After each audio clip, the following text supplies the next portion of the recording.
Zoran Mamdani ou Zoran Mamdani, un Indien, et parce qu'il faut présenter ses origines en permanence, qui aujourd'hui se présente comme candidat aux élections municipales de New York et qui fait campagne depuis un an en ayant commencé, on va dire, plutôt très timidement comme un total inconnu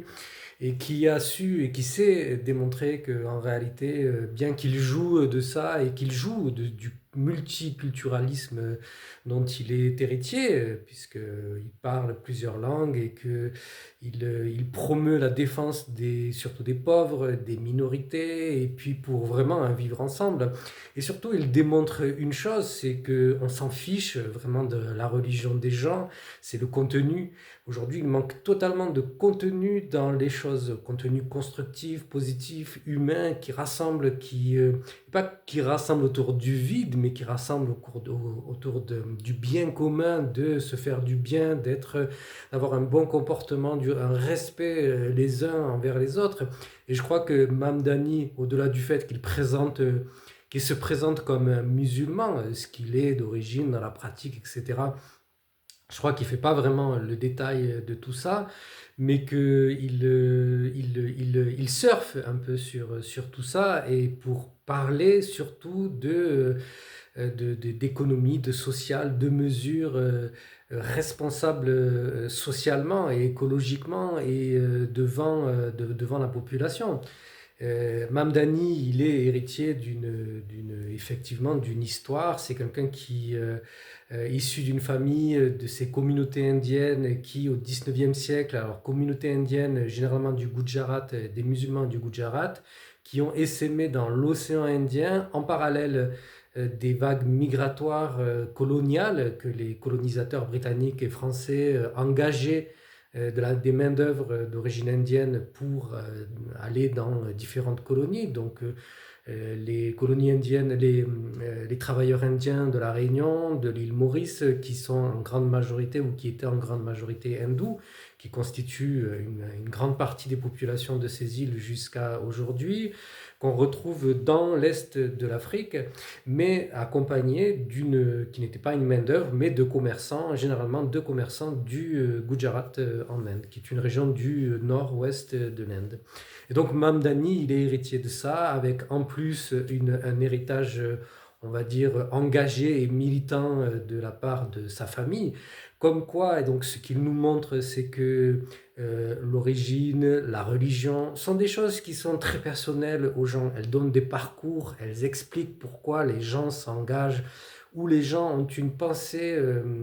volontaire qui veut prendre la défense des minorités, qui veut mener des combats et des choses justes. Il y a très peu de gens aujourd'hui qui ont cette conscience de mener des combats et des choses justes. On vit dans un monde qui est animé par des choses vides et haineuses et avec des gens au regard vide et à la pensée très simple et très réduite qui tournent en boucle autour de la haine ou des choses idiotes dont ils sont nourris toute la journée, alors que les journées devraient être passées à participer au bien commun, s'occuper de soi, parce que si on ne s'occupe pas bien de soi, on ne peut pas s'occuper du bien commun et de la collectivité, etc. Donc Mamdani, go pour Mamdani, très content de savoir qu'il est en tête, tout n'est pas joué, et j'espère que les New-Yorkais sauront prendre l'importance de la chose et vraiment se lancer enfin, aller au bureau de vote, etc., quoi. Vraiment un gros, gros, gros soutien à Mamdani, surtout pour le personnage qu'il est et pour la nature humaine, gentille et profonde qu'il montre. Et que ça donne des leçons aussi pour d'autres politiques ou d'autres pays, et notamment en France, pour vraiment reposer sur un programme politique qui a du contenu social profitable, qui ne tienne pas compte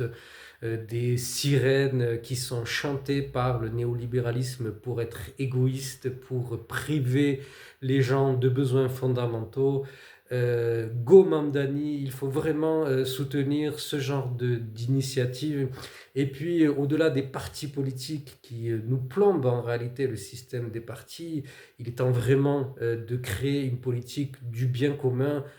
qui rassemble en fait toutes les populations autour de comment on construit ce qui va servir à répondre aux besoins fondamentaux des gens. Et c'est tout, du dialogue, du programme, des actes, des actions, de la mise en place de l'action. C'est tout ce dont on a besoin et j'espère qu'il y aura finalement un post-Mamdani, un post-LFI, un post-Sancho Pedro, je ne sais plus comment il s'appelle, celui de l'Espagne, un post toutes les vagues en Amérique latine de ces gauches progressistes, socio-progressistes qu'on trouve en Amérique latine et qu'il va y avoir autre chose que le système des partis, mais effectivement, il y a un mouvement, ou il y a des mouvements à faire avant ça. Go Mamdani, et puis I hope for you a big victory.